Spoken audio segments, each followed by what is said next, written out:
सहाय यीशु इलोही, परमेश्वर का एक बार फिर से धन्यवाद देते हैं इस सुंदर और बहुमूल्य अवसर के लिए जो परमेश्वर ने एक बार फिर से हमारे जीवन में हमें दिया कि हम उसके जीवित वचन पर मनन कर सकें। प्रभु के लोगों, हमारा प्रभु यीशु मसीह अति शीघ्र बादलों पर आ रहा है। सारी भविष्यवाणियां धीमे धीमे पूरी होती हुई चली जा रही हैं और ऐसे समय में हमें प्रभु के दिन के लिए तैयार रहना है और अपने आप को पूरी रीति से प्रभु के दिन के लिए समर्पित करते हुए उसकी बाट जोहना है।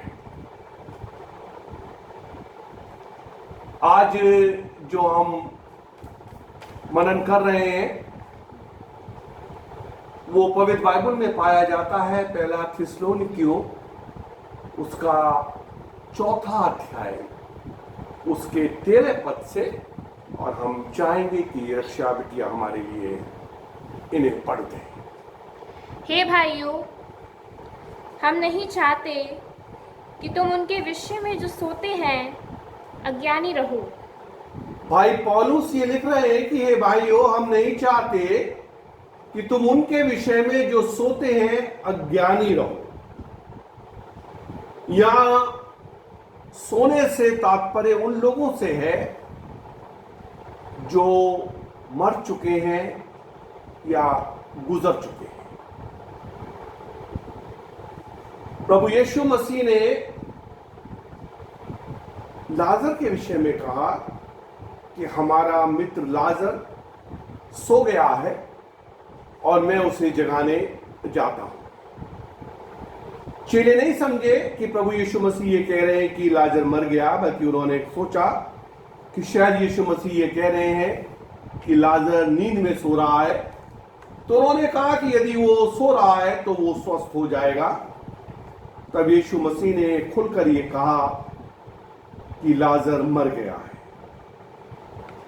एक दूसरे स्थल पर जब संत स्तुफनुस को लोग पत्रवाह कर रहे थे तो उसने भी घुटने टेक कर यह प्रार्थना किया कि हे प्रभु यीशु, ये पाप उन पर मत लगा, और वचन में लिखा कि वो सो गया। तो सोने से तात्पर्य यह है, अधिकांश सोना उन लोगों के लिए इस्तेमाल किया जाता है जो लोग उद्धार पाकर मर गए हैं। तो यहां पर संत पौलुस उन लोगों के विषय में ये बात करते हैं जो मर चुके हैं, गुजर चुके हैं, उद्धार पाकर मर चुके हैं, कि तुम उनके विषय में अज्ञानी मत रहो, अनजान मत रहो। हमें उनके विषय में क्या ज्ञान है, हम उनके विषय में क्या अनजान है। आगे वो लिखते हैं, ऐसा ना हो हाँ कि तुम दूसरों के समान ना शोक करो, हाँ जिन्हें आशा नहीं। हाँ, क्योंकि दूसरे लोग जो हैं वो शोक करते हैं उन लोगों के लिए जो मर गए हैं, लेकिन हम लोग इस मामले में अज्ञानी ना रहे। वो शोक इसलिए करते हैं क्योंकि वो अनजान है, लेकिन हमारे पास, अब कह रहे ना कि उनके पास आशा नहीं, लेकिन हमारे पास आशा है, और मैं इस आशा को कहता हूं धन्य आशा। और ये आशा क्या है? ये आशा ये है कि जो हमारे प्रियजन गुजर गए हैं, मर गए हैं, प्रभु में सो गए हैं, उनसे हम दोबारा से मिलेंगे। और मेरे प्रियो, ये पुनर्मिलन बड़ा ही अद्भुत होगा और बड़ा ही रोमांचकारी होगा। तो वो लोग जिन्हें ये आशा नहीं कि हम अपने प्रिय उसे मिलेंगे, वो रोते हैं वो शोक करते हैं। भाई शोक तो हमारे प्रियजन भी गुजरते हैं, गुजर जाते हैं, तो शोक हमें भी होता है, लेकिन हम उनकी तरह दहाड़ते नहीं, चिल्लाते नहीं और बिलक बिलक के नहीं रोते, क्योंकि हमारे पास ये आशा है कि हम अपने प्रियजनों से मिलेंगे। ये आशा उनके पास नहीं है। वो ये सोचते हैं कि बस मृत्यु हो गई तो अब जीवन समाप्त हो गया, अब इसके बाद कुछ नहीं है, और ये जो मर गए वो हमेशा के लिए चले गए, क्योंकि उनका ये विश्वास है कि हमें 84 लाख योनियों में भ्रमण करना है। अब ये जो मर गए हैं ये पता नहीं कब जन्म लेंगे, कहां जन्म लेंगे, कैसे जन्म लेंगे, किस रूप में जन्म लेंगे। ये कुत्ता बनेंगे अगले जन्म में, या बंदर बनेंगे, या चूहा बनेंगे। लेकिन हमारे पास ये धन्य आशा है कि जो जन्म है वो केवल यही एक जन्म है, और इसी एक जन्म को हमको जीना है, और इस रीति से जीना है कि हम प्रभु यीशु मसीह के राज के वारिस बन सके। आगे पढ़िए। क्योंकि यदि हम विश्वास करते हैं कि यीशु मरा और जी भी उठा, यदि हम विश्वास करते हैं कि यीशु मरा और जी भी उठा, यहां पे वर्ड आ गया यदि। यदि का मतलब ये संभावना है कि यीशु हो सकता है मरा भी या ना मरा, यीशु मसीह मर के जिया भी या नहीं जिया।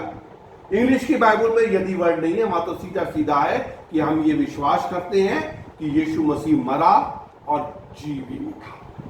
तो ये हमें विश्वास करना है कि यीशु मसीह मरा और मर के जी उठा, और ये हमारे विश्वास का आधार होना चाहिए।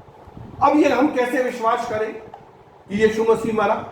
हम कहते हैं कि यीशु मसीह परमेश्वर का पुत्र है, और अगर यीशु मसीह परमेश्वर का पुत्र है तो परमेश्वर का पुत्र होकर कैसे मर गया? यीशु मसीह नाइन नगर के अंदर गए और वहां पे एक विधवा का इकलौता बेटे की अर्थी आ रही थी, और यीशु मसीह ने उस जवान को जीवित कर दिया।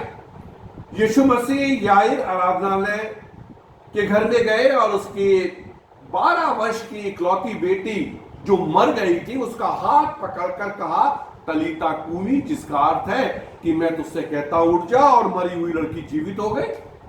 और यीशु मसीह ने 4 दिन के मरे हुए लाजर की कब्र पे गए और कहा पत्थर को उठाओ। यहां तक कि उसकी बहन कहने लगी कि अरे प्रभु, अब तो उसको उसमें से बदबू आ रही है, लाश सड़ गई है, गल गई है। लेकिन यीशु मसीह ने कहा क्या मैंने तुझसे नहीं कहा था, यदि तू विश्वास करेगी तो परमेश्वर की महिमा को देखेगी। और यीशु मसीह ने पत्थर हटवा के जोर से कहा लाजरस कम फोर्थ, हे लाजर निकला, और मरा हुआ कफन में लिपटा हुआ बाहर निकल के आ गया। तो जब यीशु मसीह मुर्दों को जीवन दे सकते हैं तो वो कैसे मरे? मेरे प्रियो, हमारे मुसलमान भाई ये कहते हैं कि यीशु मसीह के बारे में कुरान शरीफ में ये लिखा हुआ है कि वो होगा रूह अल्लाह और करमतुल अल्लाह। रूह अल्लाह मतलब अल्लाह का रूह, और करमतुल अल्लाह मतलब अल्लाह का कलमा, ये अल्लाह का कलाम। तो अल्लाह की रूह कैसे मरेगी? या अल्लाह का जो कलाम है, वचन जो है, वो कैसे मरेगा? इसलिए वो ये कहते हैं कि जब ईसा अलैहिस्सलाम यानी यीशु मसीह को क्रूस पे चढ़ाने के लिए लेके जा रहे थे, तब अल्लाह ने अपनी कुदरत से यीशु मसीह को तो वहां से हटा दिया और ईसा अलैहिस्सलाम की जगह में उनका एक हम शक्ल वहां भेज दिया, और कलवरी क्रूस पे यीशु मसीह को नहीं बल्कि उनके हम शक्ल को चढ़ाकर मार दिया। नहीं मेरे अजीजों, ऐसा हरगिज भी नहीं है। ये हमारा फर्म फेथ है और होना चाहिए कि यीशु मसीह मरा और यीशु मसीह मरकर जिया। जैसा वो कह रहे हैं ना, यदि हम विश्वास करते हैं कि यीशु मसीह मरा और जिया, हाँ यीशु मसीह जिंदा हुआ, 100% जिंदा हुआ, this is very hard to believe it. अरे भाई, एक मुर्दा आदमी जिंदा कैसे हो सकता है?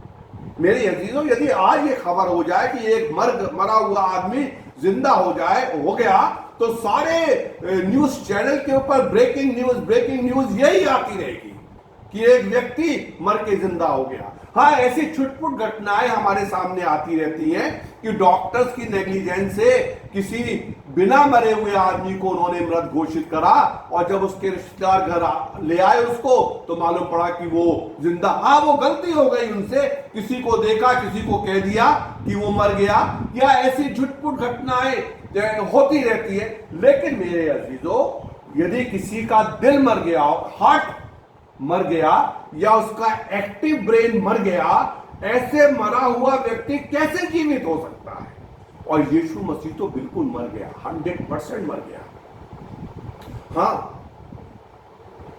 जब अमरतया का यूसुफ यीशु मसीह की डेड बॉडी लेने के लिए गया, तो हाकिम ने सूबेदार से पूरा हालचाल मालूम कर लिया कि उसको मरे हुए कितनी देर हो गई, क्या वो वाकई मर गया।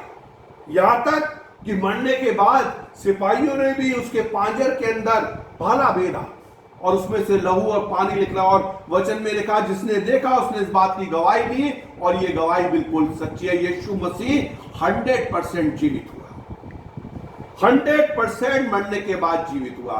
देखिए, संत पौलुस पहला कुरिन्थियों उसके 15 अध्याय के 17, 18 और 19 पद में क्या कहते हैं?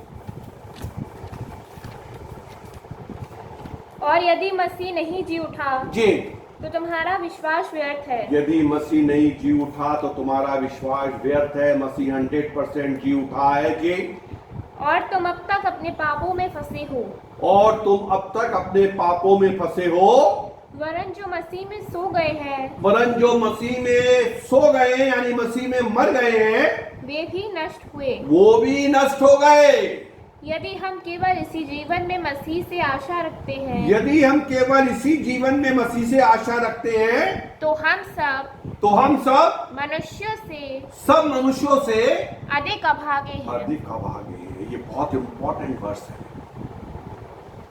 बहुत सारे मसीह लोग हैं, अधिकांश मसीह लोग हैं जो केवल इस जीवन में मसीह से आशा रखते हैं। इस जीवन में, हे मसीह, यीशु मसीह हमको आशीष दे दीजिए, हमारी कार पुरानी हो गई है, इसको हमको एक नया कार दे दीजिए, हमको एक नया घर चाहिए, प्रभु जी दे दीजिए, हमारी बेटी को डॉक्टर बना दीजिए, हमारे बेटे को इंजीनियर बना दीजिए। हमको केवल इसी जीवन में मसीह से आशा है। नहीं मेरे अजीजों, ये जीवन तो नश्वर है। 20 साल, 40 साल, 60 साल, 100 साल और जीरो 120 साल, ना, इस जीवन की बात नहीं। ये जीवन तो खत्म होने वाला है। वो जीवन जिसको हम कहते हैं अनंत जीवन या अनंत मृत्यु, अनंत, उसके आगे अनंत रखा है, वो कभी खत्म होने वाला नहीं है, कभी मिटने वाला नहीं है, वो हमेशा चलने वाला है। तो इस नश्वर जीवन के लिए हमारे पास बहुत सारी प्लानिंग है। ये जमीन, वो मकान, इस बैंक की में इतनी एफडी, उस बैंक में इतने एफडी, इतना कैश, इतना रुपया, इतना पैसा, बड़ी प्लानिंग हमने करी हुई है इस नश्वर जीवन के लिए। लेकिन वो जीवन जिसके आगे अनंत लिखा हुआ है, उसके लिए हमारे पास क्या प्लानिंग की हुई है? इसीलिए मैं आपसे आज ये कह रहा हूं कि हमें प्रभु यीशु मसीह के आगमन के लिए क्या होना है? तैयार होना है। तो वचन क्या कह रहा है? यदि हम वहां से पढ़े, थिस्सलुनीकी जो पढ़ रहे थे आप, क्योंकि यदि हम विश्वास करते हैं जी कि यीशु मरा और जी भी उठा, यीशु मसीह मरा और जी भी उठा, तो वैसे ही तो परमेश्वर, हमें ये विश्वास करना है कि यीशु मसीह मरा और जी भी उठा। और ये ही सुसमाचार क्या है? सुसमाचार भी यही है कि प्रभु यीशु मसीह परमेश्वर का इकलौता पुत्र है। वो समस्त मानव जाति के लिए मनुष्य की देह धारण कर इस पृथ्वी पर आया। उसने अच्छी अच्छी शिक्षाएं दी, उसने आश्रम कर्म किए, वो मर गया, वो गाड़ा गया, वो तीसरे दिन जी उठा, 40 दिन तक अपने शिष्यों से परमेश्वर के राज के बारे में बातचीत करता रहा। उसका स्वर्गारोहण हुआ और वो पिता के दाहिने हाथ जाकर बैठ गया, अभी भी बैठा है, और वहां से वो फिर से अपने लोगों को लेने के लिए बहुत जल्दी आने वाला है। ये सुसमाचार है। और विश्वास वचन में भी यही है कि प्रभु यीशु मसीह मरा और जी उठा। उसको रटने से विश्वास वचन कोई फायदा नहीं, या पादरी साहब पढ़ रहे हैं विश्वास वचन को, पीछे पीछे हम बोल रहे हैं, कोई फायदा नहीं। इस बात को अपने मन के अंदर बसा लो, बिल्कुल मन के अंदर बसा लो। कैसे मन के अंदर बसा लो कि 100% हमारा प्रभु यीशु मसीह मरा और मर के जीवित हुआ। और मरा भी ऐसे नहीं मरा कि उसको टाइफाइड हो गया या निमोनिया हो गया तो मर गया, या कोरोना हो गया तो मर गया ना। अपनी इच्छा से अपने प्राणों को कलवरी क्रूस के ऊपर उसने सारी मानव जाति के पापों की क्षमा के लिए दे दिया। क्योंकि वो ये कहते हैं कि कोई मुझसे मेरा प्राण छीनता नहीं, बल्कि मैं उसे आप ही देता हूं, क्योंकि मुझे उसे देने का भी अधिकार है और उसे फिर लेने का भी अधिकार है। तो अपने प्राण को दे दिया और अपने प्राण को ले लिया। तो यीशु मसीह मरा और जी भी उठा। और जी उठने के बारे में जो बहुत सारी परिकल्पनाएं हैं, हम आपसे ये आग्रह करेंगे कि आप हमारे YouTube चैनल पे माराथाना ministry by reverend Albert William पे जाकर रिजरेक्शन का वीडियो देखिए। और उसमें हमने बहुत डिटेल में इस बात को बताया है कि मसीह के जी उठने पे विरोधी क्या क्या बातें कहते हैं और हम उसका क्या क्या समाधान देते हैं। तो यदि मसीह मरा और जी भी उठा तो वैसे ही हाँ, परमेश्वर उन्हें भी, तो वैसे ही परमेश्वर उन्हें भी जो यीशु में सो गए हैं, जो यीशु में सो गए हैं, उसी के साथ ले आएगा। जो यीशु में सो गए। अब देखो यहाँ पे बिल्कुल क्लियर हो गया। एक चीज है मरना, दूसरी चीज है सोना, और तीसरी चीज है प्रभु में सोना। तो यहाँ पे बिल्कुल साफ साफ लिखा है कि जो प्रभु में सो गए हैं उसी के साथ, किसके साथ? यीशु मसीह के साथ ले आएगा। यानी जिस समय प्रभु यीशु मसीह का आगमन बादलों के ऊपर होगा, उस समय परमेश्वर उन लोगों को जो आज कब्र के अंदर उद्धार पाकर दफन है, यीशु मसीह के साथ ही ले आएगा। जी आगे बढ़िए। क्योंकि हम प्रभु के वचन के अनुसार हाँ तुमसे ये कहते हैं जी कि हम जो जीवित हैं हाँ, और प्रभु के आने तक बचे रहेंगे। हम जो जीवित हैं। अब ये पहली बात तो क्या हो गई कि वो लोग जो कब्र में उद्धार पाके मरे हुए हैं, वो उनको परमेश्वर यीशु मसीह के साथ ले आएगा। और दूसरी बात पौलुस जी क्या कह रहे हैं कि उस समय हम का मतलब ये कि पौलुस अपने आप को भी इंक्लूड कर रहे हैं उन लोगों में। यानी पौलुस इतने आशावादी है कि अपने जीवन काल में ही प्रभु यीशु मसीह के आगमन की बाट जो रहे। हाँ, तो एक बार फिर से पढ़ दीजिए जरा सा। क्योंकि हम प्रभु के वचन के अनुसार जी तुमसे ये कहते हैं जी कि हम जो जीवित हैं जी और प्रभु के आने तक बचे रहेंगे, जी सोए हुओं से कभी आगे ना बढ़ेंगे। हाँ, सोए हुए पहला फल जो होगा वो सोया हुआ। और मेरा तात्पर्य केवल उन लोगों से नहीं है कि जो लोग केवल कब्र में उद्धार पाके दफन है। देखिए, मैंने आपको पहले भी बताया था कि बाइबल में लिखा है कि आग अपने मुर्दे दे देगी, समुद्र अपने मुर्दे दे देगा। भाई कोई लोग ऐसे हैं जो आग में जल गए और वो दफनाए नहीं गए, या वो समुद्र के अंदर डूब गए और उनको दफनाया नहीं गया, तो वो बॉडीज कहाँ जाएंगे? और अगर वो उद्धार पाए हुए लोग हैं तो वो लोग भी उसी के साथ आएंगे। जी, क्योंकि प्रभु आप ही स्वर्ग से उतरेगा, प्रभु आप ही स्वर्ग से उतरेगा। उस समय ललकार और प्रधान दूत का शब्द सुनाई देगा। जी, और परमेश्वर की तुरही फूकी जाएगी। परमेश्वर की तुरही फूकी जाएगी, जो मैं आपको बार बार कहता हूं, मेरी फेवरेट धुन। परमेश्वर के तुरही फूकी जाएगी। और जो मसीह में मरे हैं, और जो मसीह में मर गए हैं, वे पहले जी उठेंगे। वो पहले जी उठेंगे। जो मसीह में मर गए हैं वो पहले जी उठेंगे जी, तब हम जो जीवित और और बचे जो रहेंगे, हम उसके बाद हम जो जीवित है और बचे रहेंगे मतलब वो जीवित जो उद्धार पाए हुए होंगे। देखिए बहुत क्लियर है यहाँ पे बाइबल के अंदर, बहुत क्लियरिटी से लिखा हुआ है और मैं बड़ी क्लियरिटी से आपको समझा रहा हूं। केवल कब्र में से वो ही लोग उठेंगे जो प्रभु में सोए होंगे, साफ लिखा हुआ है। केवल वो लोग जो उद्धार पाए हुए होंगे और उस उद्धार पाई हुई अवस्था के अंदर दफनाए गए होंगे, यानी जिन्होंने मरने से पहले अपने पापों, अपराधों और गलतियों की क्षमा मांगी होगी और यीशु मसीह को उद्धारकर्ता स्वीकार किया होगा।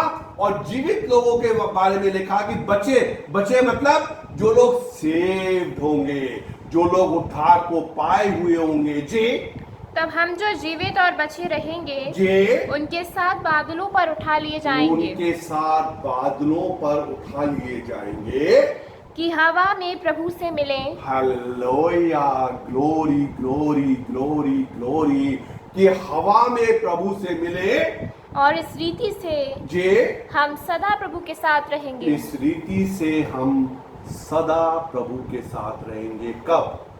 जी उठने के बाद सदा। देखिए हमारा प्रभु यीशु मसीह हमारी कितनी चिंता करता है, कितने अच्छे से हमारी फिक्र है उसको, है ना। क्या कहता है यीशु मसीह कि मत्ती रचित सुसमाचार उसका 28 अध्याय के 20 पद में कि देखो मैं जगत के अंत तक सदा तुम्हारे यानी यीशु मसीह जब तक हम जीवित हैं इस पृथ्वी पर हैं तब तक भी हमारे साथ है और हमारे जी उठने के बाद भी हमारे साथ रहेगा।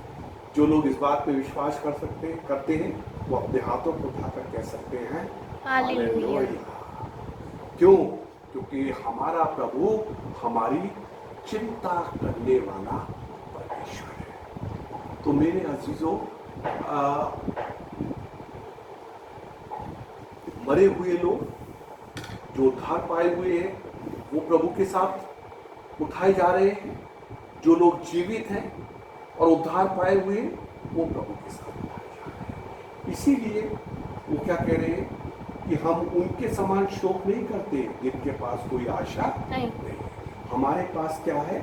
हमारे पास आशा है कि हम अपने प्रियजनों से क्या करेंगे? मिलेंगे। हम अपने हम अपने दादा से मिलने वाले हैं, हम अपनी दादी से मिलने वाले हैं। हमारी मम्मी अगर गुजर चुकी है तो हम अपनी मम्मी से मिलेंगे। हमारे पापा अगर गुजर चुके हैं तो हम अपने पापा से मिलेंगे। हमारी पत्नी अगर हमसे पहले गुजर चुकी है तो हम अपनी पत्नी से मिलेंगे, हम अपने पति से मिलेंगे। एक बड़ा अद्भुत और एक रोमांचकारी एक पूर्ण मिलन हमारा वहां पर होने वाला है। हम लोग हम लोग एक दूसरे को पहचानेंगे, हम लोग एक दूसरे को जानेंगे, एक दूसरे को अच्छी तरह से देखेंगे। आप इस बात पे विश्वास करते हैं? विश्वास करने वाले फिर से अपने हाथों को उठाकर कह सकते हैं हालेलुया। सचमुच में हम मिलने वाले हैं, हम मिलेंगे। देखिए एक बात मैं आपसे पूछता हूं, जिस समय प्रभु यीशु मसीह का रूपांतरण हुआ, जब प्रभु यीशु मसीह पतरस, याकूब और यूहन्ना को अपने साथ लेकर पहाड़ पे गए और यीशु मसीह का रूपांतर हुआ, रूपांतर मतलब उसका वस्त्र बिल्कुल उज्जवल हो गया, लिखा ऐसा श्वेत होकर चमकने लगा। और वहां पर प्रभु यीशु मसीह के साथ मूसा और एलिया दिखाई दिए, है ना। और चेले ये देखकर डर गए और उनकी समझ में नहीं आया कि हम क्या करें। तब बड़ी हिम्मत से पतरस ने कहा कि हे प्रभु, हमारा यहाँ पे रहना अच्छा है, यदि आपकी इच्छा हो तो हम यहाँ पर 3 मंडप बनाएं, एक तेरे लिए, एक मूसा के लिए, एक एलिया के लिए। मैं आपसे एक सवाल पूछता हूँ कि पतरस ने और याकूब ने और यूहन्ना ने मूसा और एलिया को कैसे पहचान लिया? मूसा और एलिया तो बहुत पहले हुए थे, उन्होंने तो कभी मूसा और एलिया को नहीं देखा था, तो उन्होंने मूसा और एलिया को कैसे पहचान लिया? अधूरे ज्ञान में कैसे पहचान लिया? हाँ मेरे अली, तो उन्होंने प्रभु यीशु मसीह की उपस्थिति के अंदर मूसा को भी पहचान लिया और एलिया को भी पहचान लिया। लेकिन जिस समय ये प्रभु यीशु मसीह का आगमन होगा और सारे मुर्दे उद्धार पाए हुए मुर्दे उठाए जाएंगे और जीवित लोग उठाए जाएंगे। मेरे अजीजों, हम लोग एक दूसरे को पहचानेंगे। देखिए, मैं वचन से इस बात को आपको समझाने की कोशिश करता हूं। निकालिए पहला कुरिन्थियों 13 अध्याय 9 पद से पढ़िए जरा। Hallelujah, praise the Lord. क्योंकि हमारा ज्ञान अधूरा है जी, हमारा ज्ञान अधूरा है और हमारी भविष्यवाणी अधूरी, हाँ जी। परंतु जब सर्वसिद्ध आएगा, एक जरा ध्यान देना, परंतु जब सर्वसिद्ध आएगा यानी यीशु मसीह आएगा तो अधूरा मिट जाएगा, तो अधूरा मिट जाएगा। मिट जाएगा। जे जब मैं बालक था जे तो मैं बालकों के समान बोलता था, बालकों का संबंध था, बालकों की सी समझ थी, परंतु जब सियाना हो गया तो बालकों की बातें छोड़ दी। अभी हमें हाँ दर्पण में हाँ धुंधला सा दिखाई देता अभी है, हमें दर्पण में धुंधला सा दिखाई देता है। अभी कभी कोई भी चीज क्लियरिटी से हम नहीं देख पा रहे। समझना बात को, बहुत ध्यान से समझना मैं क्या कह रहा हूँ। अभी दर्पण में धुंधला सा दिखाई देता है जी, परंतु उस समय मतलब किस समय? उस समय जिस समय यीशु मसीह आ जाएगा, उस समय आमने सामने देखेंगे, आमने सामने देखेंगे। ये बिल्कुल आमने सामने देखेंगे। वो रही मेरी मम्मी, वो रहे मेरे पापा जी, वो रहे मेरे दादाजी, अरे एक दूसरे को बिल्कुल आमने सामने देखेंगे। आगे पढ़िए।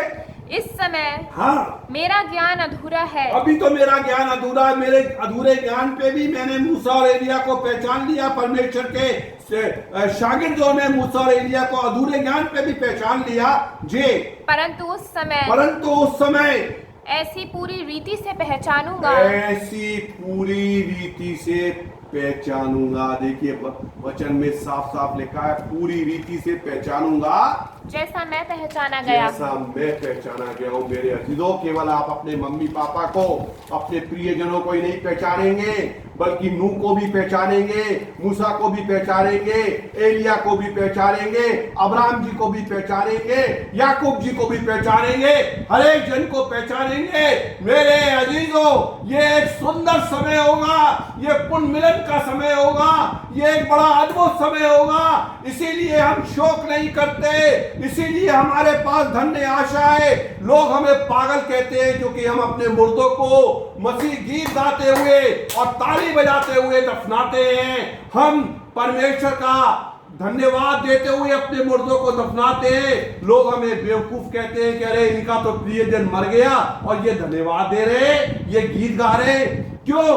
क्योंकि हमारे पास एक धन्य आशा है कि हमारा ये जो जुदाई है ये क्षणिक है, थोड़े समय के लिए है, और उसके बाद हमारा फिर से पुण्य मिलन होने वाला है और बड़ा अद्भुत नजारा होने वाला है। वो जोश का समय होगा, वो उत्साह का समय होगा, वो आनंद का समय होगा। वो कैसा समय होगा? हम क्या गीत गाते हैं? महा हालेलुया हुल्लड़ होवेगा, महा हालेलुया जमघट होवेगा, हालेलुया चिल्लाऊंगा जब देखूंगा यीशु को, महा हालेलुया हुल्लड़ होवेगा। हाँ हूँगा मैं, हालेलुया हूँगा मैं, वहाँ हालेलुया हुल्लड़ होवेगा, हालेलुया चिल्लाऊंगा जब देखूंगा यीशु को, Praise the Lord. वहाँ धन्यवाद यीशु। हालेलुया जमघट Praise the होवेगा। Lord. Praise the Lord. Praise the Lord. वहाँ पर मैं यीशु से मिलूंगा, पतरस पानी पर फिर ना चलेगा। वहाँ पर मैं यीशु से मिलूंगा, पतरस पानी पर फिर ना चलेगा।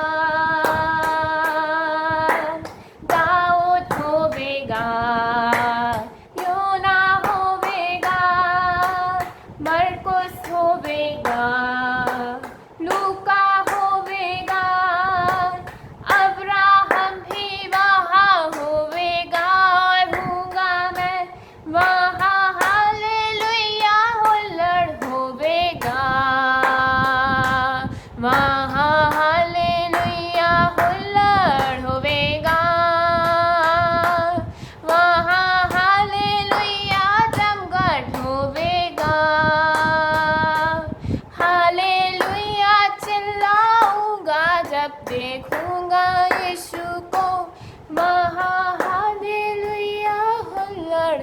हुएगा।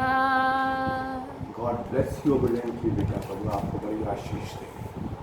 है ना, उसने कहा कि दाऊद भी होगा, अब्राहम भी होगा और मैं भी। ये हमारा विश्वास है, ये हमारी तैयारी है जो हमने प्रभु के लिए की हुई है। लेकिन मेरे प्रिय, आप देखेंगे अपने प्रियों को, सबको पहचानेंगे, लेकिन बात फिर वहीं पे आके अटकती है। जैसा एक बार फिर से हम आपसे रिक्वेस्ट करेंगे कि दोबारा से हमारे YouTube चैनल पे जाकर मार्थाना ministry by reverend Albert William, और वहाँ हमने एक वीडियो डाला है, अंत के दिन लाजर और धनी व्यक्ति, उसको देखिए। ये पुण्य मिलन तभी अच्छा होगा जब आप भी वहाँ होंगे और आपके प्रियजन भी वहाँ होंगे। अगर आपके प्रियजन लाजर की गोद के अंदर है और आप अगर उद्धार नहीं पा सके, तो वहाँ पर एक खाई है। जैसा वचन में लिखा है कि ना तो उधर का जन यहाँ आ सकता है, ना यहाँ का जन उधर जा सकता है। तो आप अपने प्रियजन को देखेंगे तो जरूर, उनको पहचानेंगे, लेकिन उनके पास नहीं जा पाएंगे, उनको हग नहीं कर पाएंगे, उनको किस नहीं कर पाएंगे, उनसे मिल नहीं पाएंगे। उस समय आपको दुख होगा कि देखो मैं अपने प्रियजन के पास नहीं जा पाऊंगा। आपके उन प्रियजनों को भी दुख होगा कि देखो मेरा बेटा, मेरी बेटी आज उस पीड़ा के स्थान में पहुंच गया, मैं उसको देख तो पा रहा हूं लेकिन उससे मिल नहीं पा रहा हूं। और सबसे ज्यादा दुख आपके और मेरे प्रभु यीशु मसीह को होगा, जिसने आपके और मेरे लिए कलवरी क्रूस के ऊपर अपनी जान को दे दिया। मेरे अजीजों, बड़े कठिन समय है, बहुत संकट का काल है। क्यों? अभी मैंने देखा कि इंडिया के अंदर कोरोना इन्फेक्टेड लोगों का आंकड़ा 4 लाख से ज़्यादा हो गया और 24 घंटे के अंदर 15,000 से ज़्यादा इन्फेक्टेड लोग हो गए। इससे भी बुरा संकट का समय कौन सा होगा? इससे भी बुरा समय कौन सा होगा? ऐसा कौन सा दिन है जिस दिन आप बताइए कि कहीं ना कहीं भूकंप ना आ रहा हो, आसमान की शक्तियाँ हिलाई जा रही है। अभी कह रहे हैं कि एक ऑस्ट्रेलिया आके गिरा हुआ है, गिर पड़ा है। मेरे प्रिय, ऐसे संकट की अवस्था में हमारी आंखें आसमान की ओर लगी और हम प्रभु यीशु मसीह के पास झुके हैं। मेरे अजीजों, हर एक आदमी का एक लक्ष्य होता है, बल्कि मैं तो कहता हूँ परम लक्ष्य, गोल। क्या गोल होता है? एक आदमी सोचता है कि मैं इंजीनियर बनूंगा, ये मेरा लक्ष्य है। एक जन सोचता है कि मैं अपने जीवन काल में जरूर से जरूर अमेरिका जाऊंगा, मुझको जाना है, ये मेरा लक्ष्य है। स्क्वाड्रन लीडर को ये कमांड मिलता है कि जाओ और दुश्मन के रेडार के ऊपर बम्बार्टमेंट करके इसके रेडार को खत्म करो। और जिस समय विंग कमांडर अपने एयरक्राफ्ट के अंदर जाके बैठता है और उसके सामने केवल एक लक्ष्य है कि दुश्मन के रेडार को मुझे खत्म करना है, बम शायद गिराऊंगा तो हो सकता है चूक जाऊं, तो बस उसने दिमाग बना लिया कि मुझे रेडार को गिराना है और वो अपने एयरक्राफ्ट को लेकर उड़ रहा है। और उड़ते उड़ते उसने अपने मन में ये बना लिया कि मैं अपने प्लेन को लेकर सीधा इस रेडार के अंदर घुस जाऊंगा, मेरे प्राण तो जाएंगे लेकिन दुश्मन के रेडार को खत्म कर दूंगा। ये उसका गोल है, ये इसका लक्ष्य है और वो ऐसा ही करता है। अपने क्राफ्ट को ले जाकर सीधा रेडार में घुस जाता है, खुद भी खत्म हो जाता है और दुश्मन के रेडार को भी तोड़ देता है। मेरे अजीजों, ये जो आतंकवादी है ना, इनका भी एक लक्ष्य होता है। हाँ, सुसाइड बम्बर का।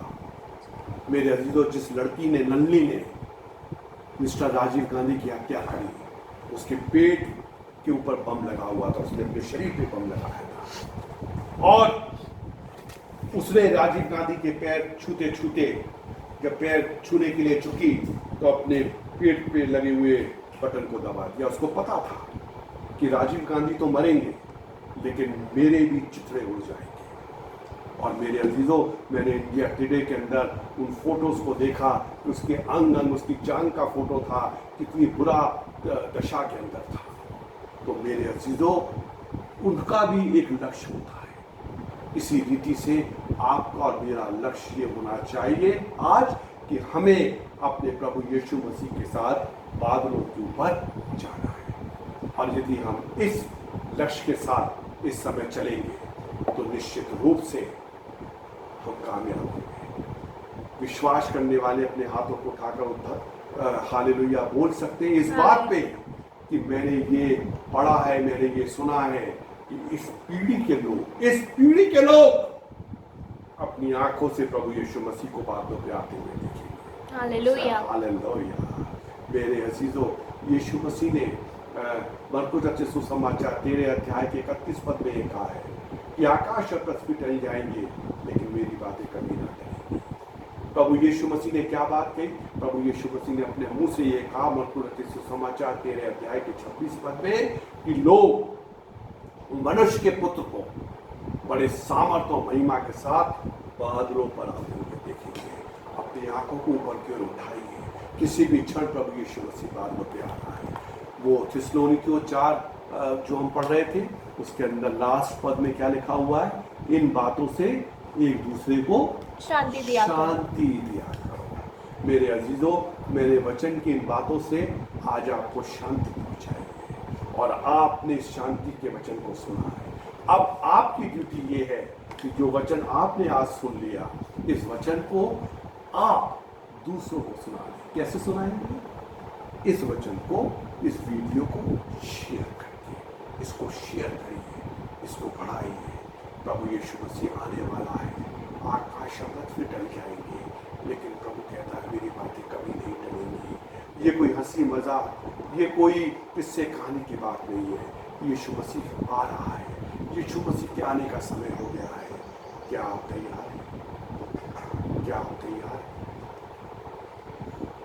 गीतकार ने जिस समय गीत लिखा उसने कहा कि वहां मैं हूँगा, दाऊद होगा, अब्राहम होगा और मैं भी वहां हूँगा।